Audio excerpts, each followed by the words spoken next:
Assalamualaikum warahmatullahi wabarakatuh. Kita jumpa lagi murid-murid untuk Bahasa Melayu tahun 5. Jadi murid-murid bersedia dengan buku teks. Hari ini kita akan belajar unit 7, bijak bertindak, muka surat 53, kemahiran tata bahasa.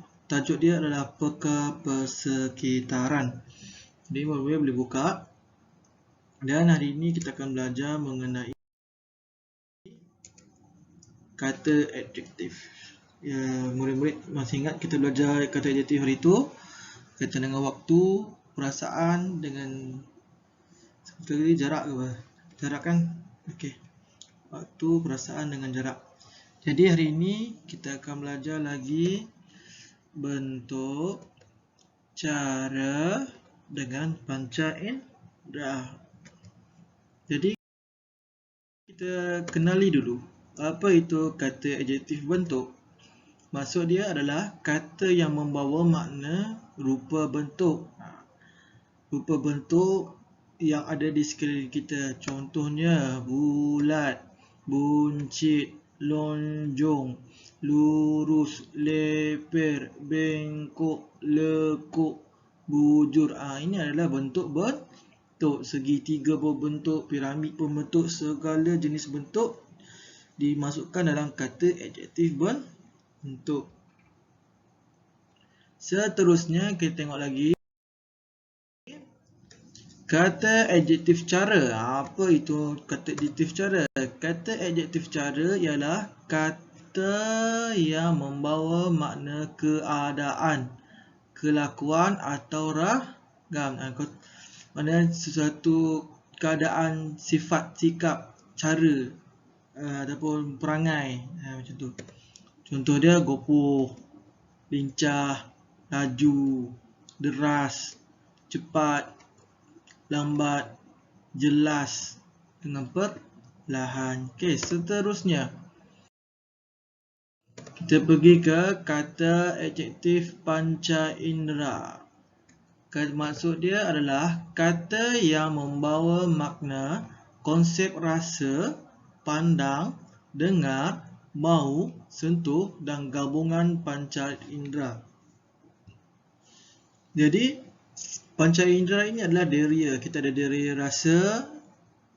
Dia adalah deria. Okey, kita ada deria apa? Deria rasa, deria dengar, deria bau, deria pandang, deria sentuh dan satu lagi adalah gabungan panca indera. Gabungan panca indera. Tengok satu-satu.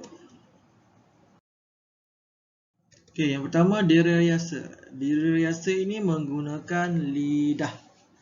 Rasa menggunakan lidah. Jadi apa yang kita dapat rasa melalui lidah? Sedap, masam, lazat, manis, masin, payau, tawar, pahit. Sedap ini adalah dia rasa, pahit pun dia rasa. Kita makan rasa sedap. Okey, kita rasa menggunakan lidah.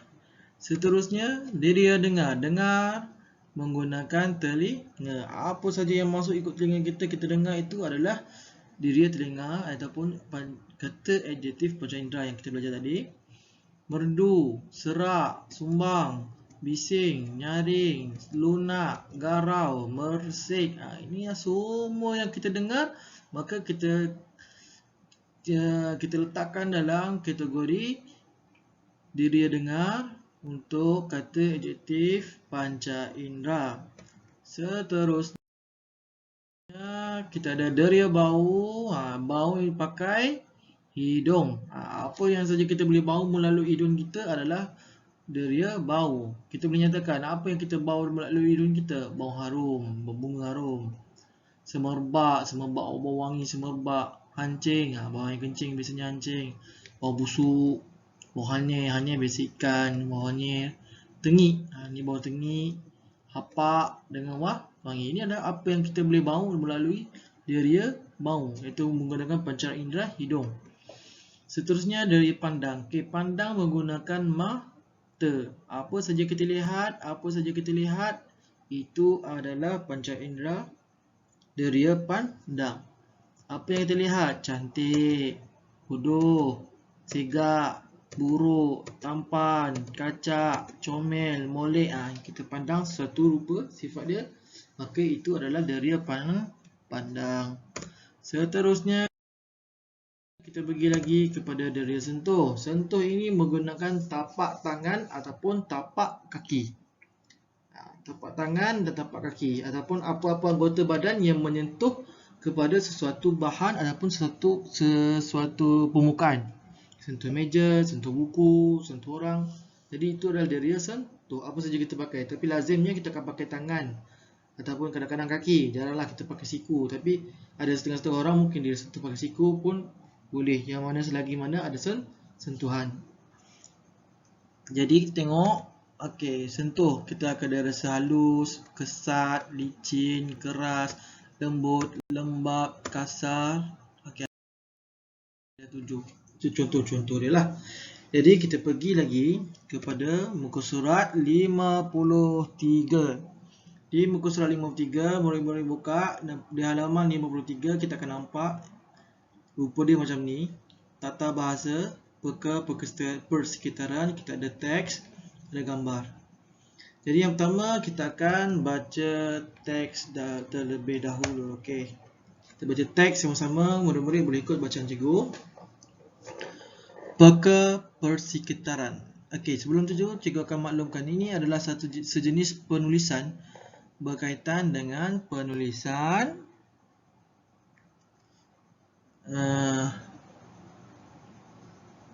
catatan aktivitinya, catatan aktiviti.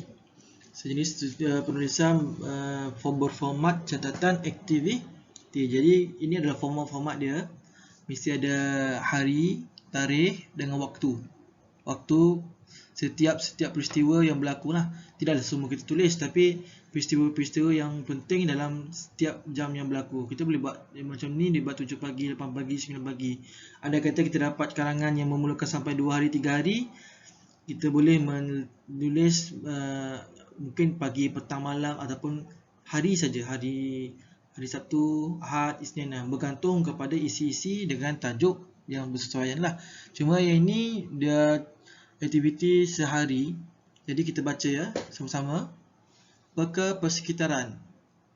SK Sri Damai telah mengadakan aktiviti jelajah di Hutan Lipur, Gunung Pulai, Johor. Afifi turut serta dan menulis catatan aktiviti tersebut. Sabtu, 12 September 2021. 7 pagi. Semua peserta berkumpul. Encik Faisal, pegawai perhutanan yang tampan, memberikan taklimat. Beliau dengan suara lantang dan jelas mengingatkan peserta agar mematuhi peraturan keselamatan. Semua peserta dalam barisan yang lurus mendengar dengan telitinya. Setelah taklimat, mereka menikmati sarapan nasi lemak yang enak dan semerbak baunya. 8 pagi. Aktiviti jelajah hutan bermula. Suasana di dalam hutan sungguh nyaman. Peserta diingatkan supaya tidak bising dan tidak gopoh kerana denainya bengkang-bengkok dan tidak rata. Menurut Encik Faisal, peserta juga mestilah berwaspada akan tumbuhan mati yang mempunyai batang yang keras dan berduri tajam. Kami mendapati tumbuhan yang mati kebanyakannya memiliki daun yang bujur dan lepir. 9 pagi. Semua peserta berhenti rehat. Kedengaran nyaring suara bunyi unggas. Encik Faisal mengingatkan peserta supaya memilih tempat yang bersih, selesa dan tiada kesan lungkup. Beliau juga berpesan agar peserta tidak duduk hampir dengan rumpun buluh. Tempat itu sering menjadi sarang ular. Ketika berehat, Encik Faisal memberikan panduan jika sesat di hutan. Jadi di sini saja dia punya catatan. Yang di bawah lagi, kita nampak dia tidak berbentuk perenggan tapi berbentuk frasa ayat. Jadi ini nanti kita tengok. Okay, kita bercerita berkaitan dengan catatan ini dulu. Ini adalah catatan Afifi berkaitan sempena lawatan aktiviti jelajah di hutan lipur gunung Pulai Johor. Ini adalah catatan dia. Mana mereka menjadikan aktiviti jelajah hutan pada hari Sabtu 12 September 2021. 2020 lah, 21 belum sampai kan? Okey, kita letak 2020. Okey. Jadi catatannya bermula daripada 7 pagi. Daripada 7 pagi ni mereka berkumpul dan diberi taklimat oleh Encik Faisal.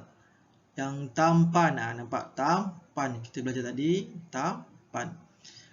Encik Faisal mengingatkan peserta agar mematuhi peraturan keselamatan. Jadi ini adalah taklimat yang pertama, catatan pertama 7 pagi. Apa yang berlaku pada 7 pagi? Maka beliau mencatatkan dalam satu perenggan.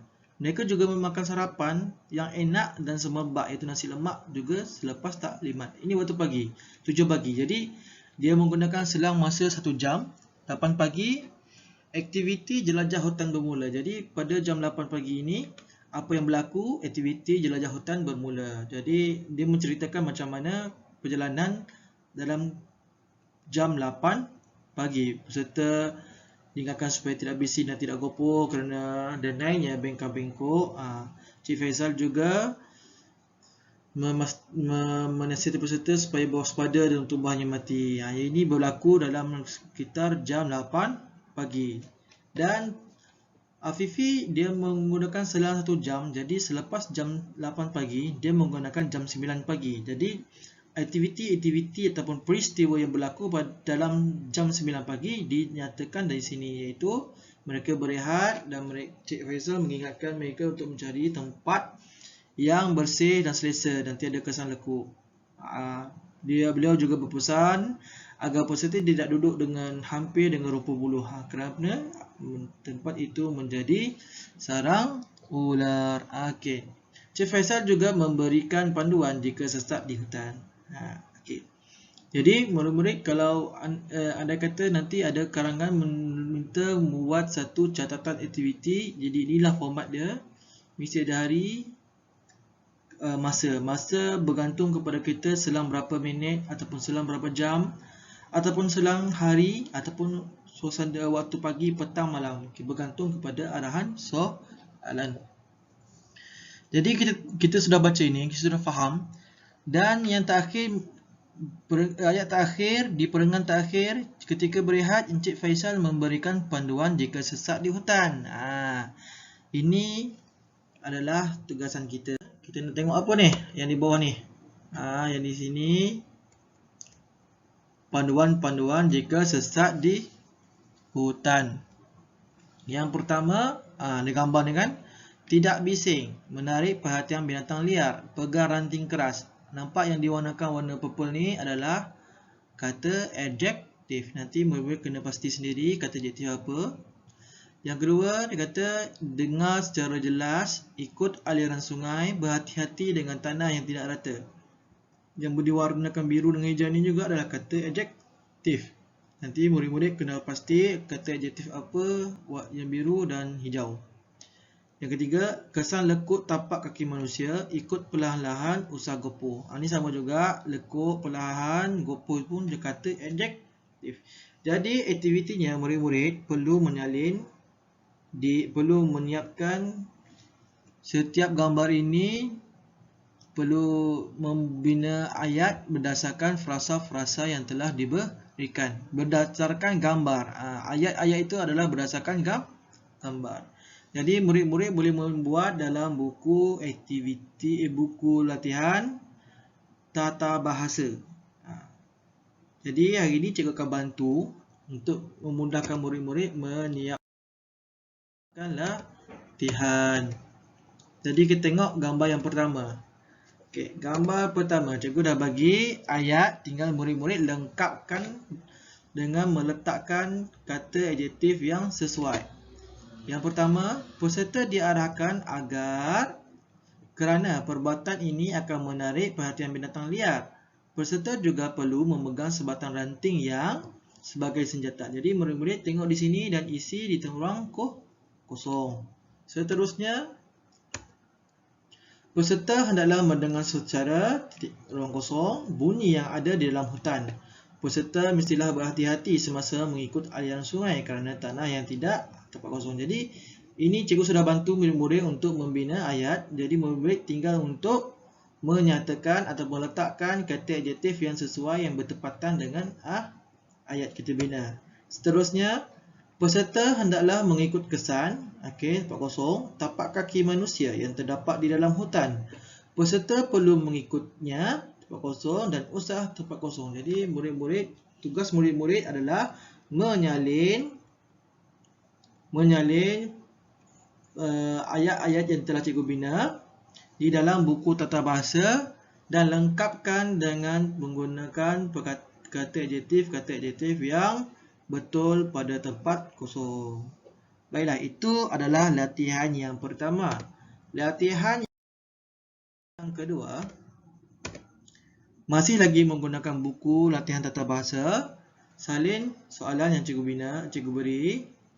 Arahan dia adalah gariskan kata adjektif yang betul. Maknanya di sini ada dua pilihan kata adjektif.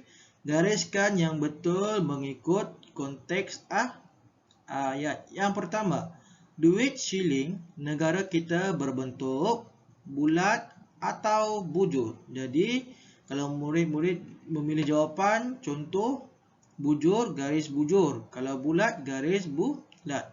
Mesti garis satu sahaja. Okey, soalan yang kedua. Tiang lampu di tepi jalan itu runcing, bengkok kerana dilanggar lori petang semalam. Jadi pilih jawapan kamu, runcing atau bengkok.